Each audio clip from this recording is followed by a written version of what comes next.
Might seem crazy what I'm about to say. The sunshine, she's here, you can take a break. I'm a hot air balloon that could go to space. With the air like I don't care, baby, by the way. Because I'm happy. Room without a roof.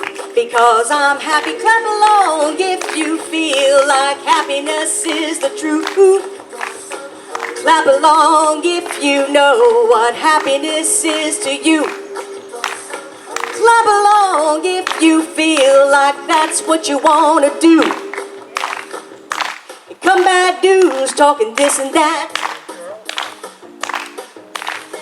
Well, give me all you got and don't hold it back.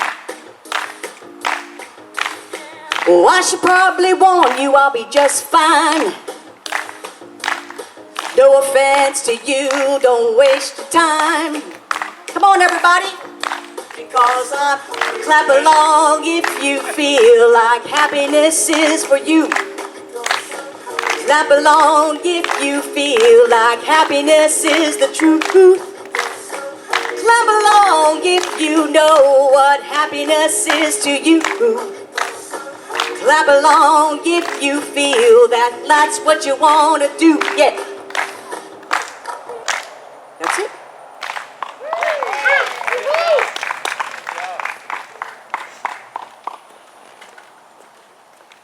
Good morning.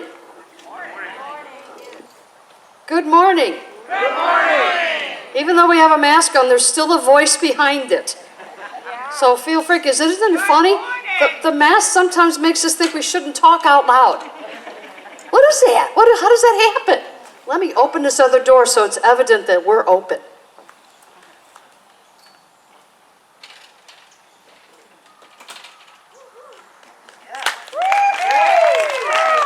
Not that we were ever closed, but it sure felt like it. Yeah, it's a whole nother world to view a video versus seeing a video. You know the difference, right? Because one, you get a notch for viewing it, but when you see it, you feel it. And isn't that important, right? Yeah. So today, being our first outdoor service, we're going to keep it simple. It is Florida, and it's 83 degrees. And while we sit here, the temperature rises not only within our bodies, but within the universe, right? So we're going to do a meditation, then we'll go into the talk. We'll offer a love offering, which we're going to use our mailbox, our post office box right up here.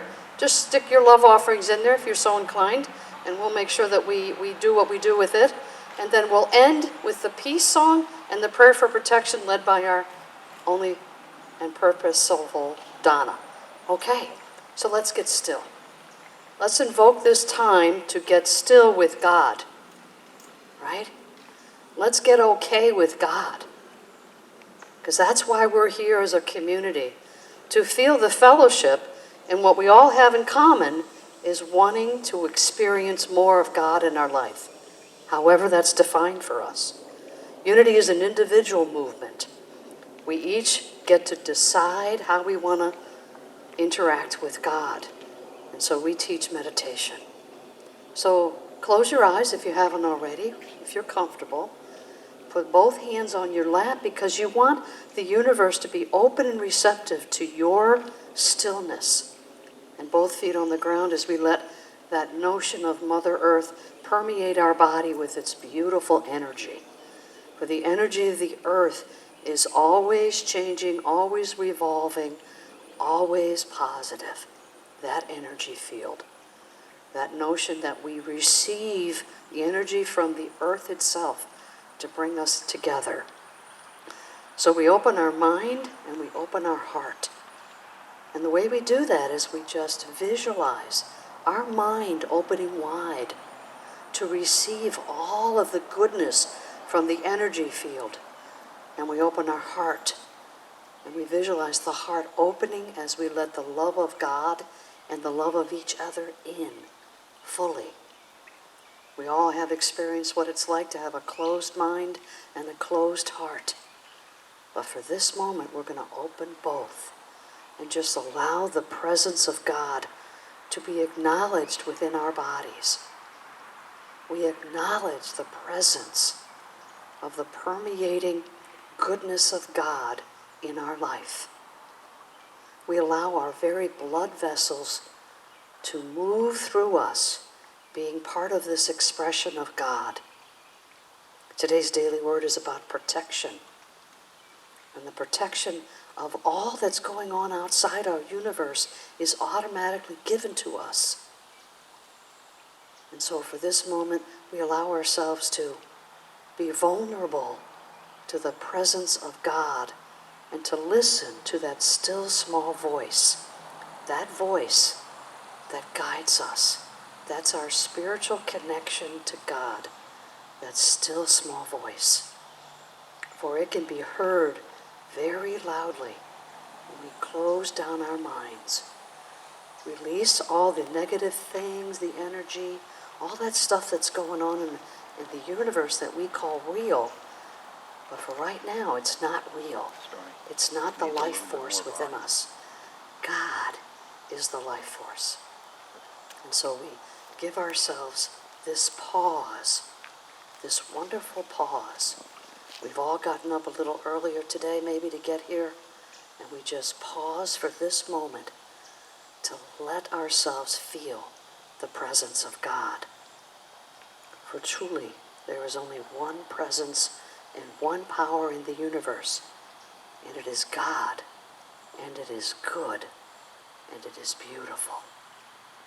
So we pause as we listen to the inspiration and the divine guidance of God within each of us.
So ever so gently, open your eyes and just acknowledge the love in this courtyard. For we are connected as one, and God is that connecting force. And so it is. Amen. And so it is. Amen. So we've been focusing on the Old Testament of late, those of you that have been listening. And we're going to do the Book of Ruth today. Book of Ruth is just 4 chapters. 4 chapters. And the funny thing is that Ruth, I can imagine, and go with me in spirit on this, I can imagine the committee that got together and decided what books would go in the Old Testament.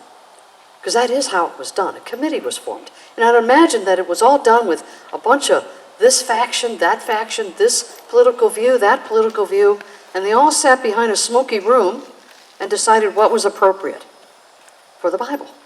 What was going to be the consensus that everyone would have one source with which to get their gaudiness from. So Ruth is kind of an oddball. And there's been a lot of work done on Ruth. If you want to know more about Ruth, you can really go to town on it. A lot of textbooks and theories about it.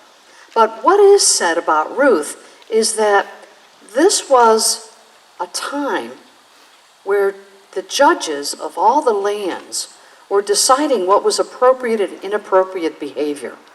Sound familiar? Right? So what was going on is that this is the end of the dispersion. The Jews were cast out all among the lands because the authorities didn't want the Jews to get together as a force that was too formidable. So they were constantly asked to break up. And so over time, the Jews dispersed and they're all over the land. And what are they doing? They're creating families. Their interaction. They're marrying outside the Jewish heritage. So there's a lot of stuff going on. And so when Judges kicks in, they make an ultimatum. You need to get rid of anybody in your family who is not of the Jewish descent. Whoa. Yeah, right. I'm going to do that right away, right? Let me get rid of my children and all of my descendants because I married outside the Jewish community. And it was impossible to not marry outside. It was impossible to marry within the Jewish community because the Jews were dispersed all over the place. So this was their hard line that they wanted people to stay within their own sect. Sound familiar? Right? And so what happened is this was an impossible task. We're asking people to do things that is totally impossible. And it was the line in the sand. You could not take any kind of public role. You weren't allowed to go into other vendors. Your life was ruined if you didn't get rid of those that were not of the Jewish descent. So Ruth comes along, this book of Ruth, who is defying that. And not only is the book of Ruth defying that, they're actually saying that not only is the defiance good, it's the heritage of David, the greatest of all, King David. And he becomes the lineage of guess who? Jesus. So this was a pretty cool book to insert in. And I would imagine that all those that were opposed to this Jewish strict lineage are the ones that wanted that book in. And they got it, the book of Ruth. 4 simple chapters. It's the life of Ruth. But you know what? When you really read it, it's more about Naomi than it is Ruth. But it's the book of Ruth because Ruth is the one that gets the credit for being the great-great-grandmother of King David. So you got to call it Ruth. You can't call it Naomi. Now, Naomi, the metaphysical definition of Naomi is spiritual ideas. So there's this book of Ruth. What happens is Elimelech marries Naomi. They're both Jewish descents. They're living outside Jerusalem, Bethlehem. Sound familiar, Bethlehem? You see the connection here? So it turns out that there's a famine. So they leave Bethlehem and go out into the mountains to create a new life for themselves where there was a chance for food. And they're in the land of Moab. And in the land of Moab, there is no God. It's godless country, which is what Moab stands for. Well, they have 2 wonderful sons, and those 2 sons marry 2 women who are Moabites. No God. So they are living in the desert with no God. And it turns out the males all die. Elimelech and his 2 sons all die, leaving their wives and Naomi out in the desert with no males to take over and help their family. Because remember, back then, women did not work. They might be weavers, they might be cooks, but they were not out in the field earning income. And so the way they fed themselves was they found another household that would take care of them. And some families would take these homeless people in. And others said, no, you're not a member of my sect. You can't come in. So Naomi gets this wonderful idea. Now remember, Naomi is very bitter at God. God has let her down. Not only has her husband died, but her 2 sons have died. And she thinks God has abandoned her. Well, she's living in the desert in a godless country. Where is God?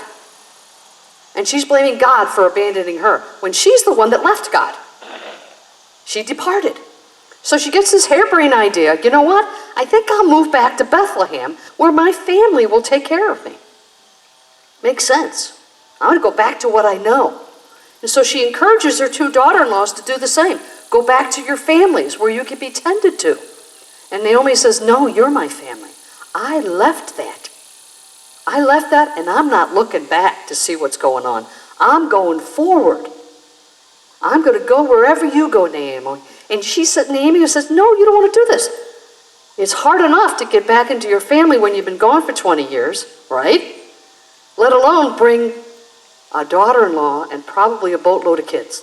Doesn't say it, but chances are She was married for 10, 15 years. She probably has a boatload of kids, all godless. So Naomi says, I will go where you go. Ruth says to Naomi, I will go where you go, and I will not only go with you, I will convert to your God. I'll do whatever it takes, because I know I need to go where you're going. Interesting.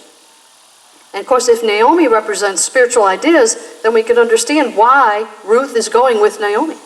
She's going where the spiritual ideas are living. There's a life to it. So they land up back in Bethlehem.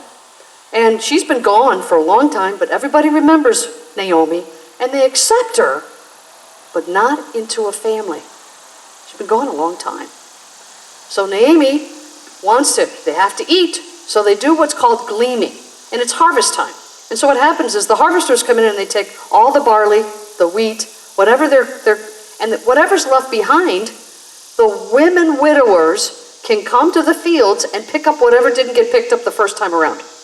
And that's what they're living on. So Naomi tells Ruth, get in the field and bring us dinner, basically. And she does. And she is spotted by the landowner, Boaz, who sees her as this beautiful woman in his fields gleaming. And he takes a little bit of pity on her. And then he finds out that she is part of Elimelech's heritage, who has died. Turns out that he is part of that family. No surprise. He's part of Elimelech. So she is a relative of his, although only by marriage. So Naomi gets a brilliant idea, and she says to Ruth, hey, listen, get all dolled up tonight. Put your lipstick on, perfume, wear your best dress, and we need you to go and sit at Boaz's feet. Now, in English, that means be prepared to have sex with this man tonight. Be ready. Because he likes you. And he does. But there's this law in the land. So Elimelech leaves, right? 20 years passed. When he left, he sold his land. Now, the way the law worked is that if a family member comes back, whoever owns that land has to put it up for sale to the family member. Family member can go in and buy it, or somebody else can buy it. So Boaz realizes that he cannot marry Ruth. He has to sell the land first, because land is more important than the wife. Just saying. So he's in a pickle. So he goes to the next relative of Ruth's and says, the land is available to you. Do you want it? He says, yeah, I'll take it. But you got to take Ruth with you. Well, I don't want Ruth. She is not one of us. She's a Moabite. I don't want any part of it. I'm not taking her. And he says, okay, no problem. Then I'm the next of kin. I'm taking the land, and I get Ruth, and he marries her. Boom. Right? This is where you drop the mic, but ours are expensive. Right? So Ruth and Naomi are now going to be taken care of by her kinsman. Boaz is a relative. And Ruth, what does Ruth do? But what Ruth couldn't do, she has a baby. And his name is Odad. And Odad is the father of Jesse. And Jesse is the father of David. Hence, Jesus does not have pure Jewish blood. Why is that important? Because at that time, they were being forced out of their families because they weren't pure blood. And there's Jesus, the lineage of David the Great, and Jesus with now 100% pure blood. And so the story is that God accepts everybody. Doesn't matter what our heritage is. None of it is relative. We are all accepted in the eyes of God. But the story of Ruth is more about this tragic event that had a happy ending. Now, some of us call it a love story. I'm opposed to that slightly. I call it more of a survival story. You got to do what you got to do to survive. But the thing that Ruth does is she follows the wisdom and guidance of God, who is Naomi. Naomi represents spiritual ideas. And so Ruth follows Naomi's spiritual ideas and becomes the mother of the lineage of Jesus. Kind of cool. You know, because sometimes we do have tragic in our life. Disappointment, upsetness. You know, look at our world today. It seems to be topsy-turvy. We don't know what's going to happen tomorrow. But when we have the faith and trust in God, we know what's going to happen tomorrow. What's going to happen tomorrow? Good. All good, somehow. We may not be able to define it right now, or picture it, or put it in a box, or sell it, but it's good. And we have to allow that to happen. And our job in this process is to follow the spiritual guidance to get there. So when this sense of overwhelm comes up, of uncertainty, because that's the state we're in right now, is not a tragic as much as uncertainty. Wouldn't it be nice if we could open up the paper and it says exactly what's going to happen today, tomorrow, and every day after, because then we know. But that takes away the free will of God. And so our job is to follow the spiritual guidance, however it is received by us. Sometimes it's received by an outside person. Sometimes it's the meditative time where we spend with God, where we get that divine inspiration. But our job is to follow that guidance. Is it easy all the time? You're not supposed to ask that question. You're supposed to just follow it, almost blindly. Almost. And we follow the wisdom and guidance of God, and it'll always bring us to our good. Always. And sometimes it seems and feels like we don't get enough food in our bellies, which is divine ideas. We must stay calm, steady as she goes, and follow the wisdom and guidance of God. It will always lead us to our highest and possible good. And so we invite you, when the service is done, to present your love offerings and tithes, however that's defined. And as I said earlier, we're just going to put that right in the mailbox. And Donna is going to lead us. Oh, I have to give you homework. I'm sorry. Homework. Guess what your homework is? To follow the wisdom and guidance of God. Because we are guided every day on what it is to do. What we failed to do is to ask for the guidance. Ask for the guidance in all of your affairs, and then be willing to follow it. Because that's where our good is sitting. Rather than us wallowing in what is going on in our present day, look at how wonderful it's going to be. Because it is, and it's wonderful right now when we follow the wisdom and guidance of God. So there's your homework. So I'm going to invite Donna up to, and invite all of you, if you're able, to stand for our prayer for protection and our peace song.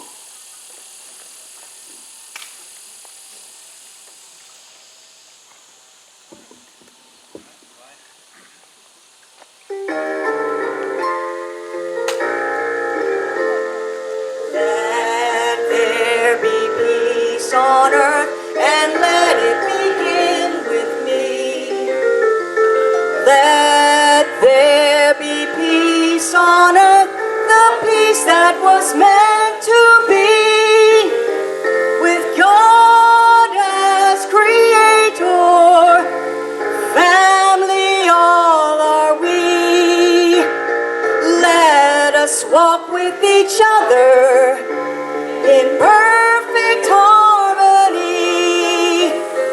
Let there be peace on earth, and let it begin with me.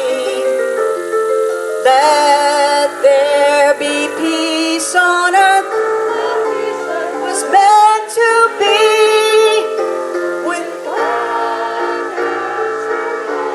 as peace eternally. Let there be peace on earth, and let it begin with me.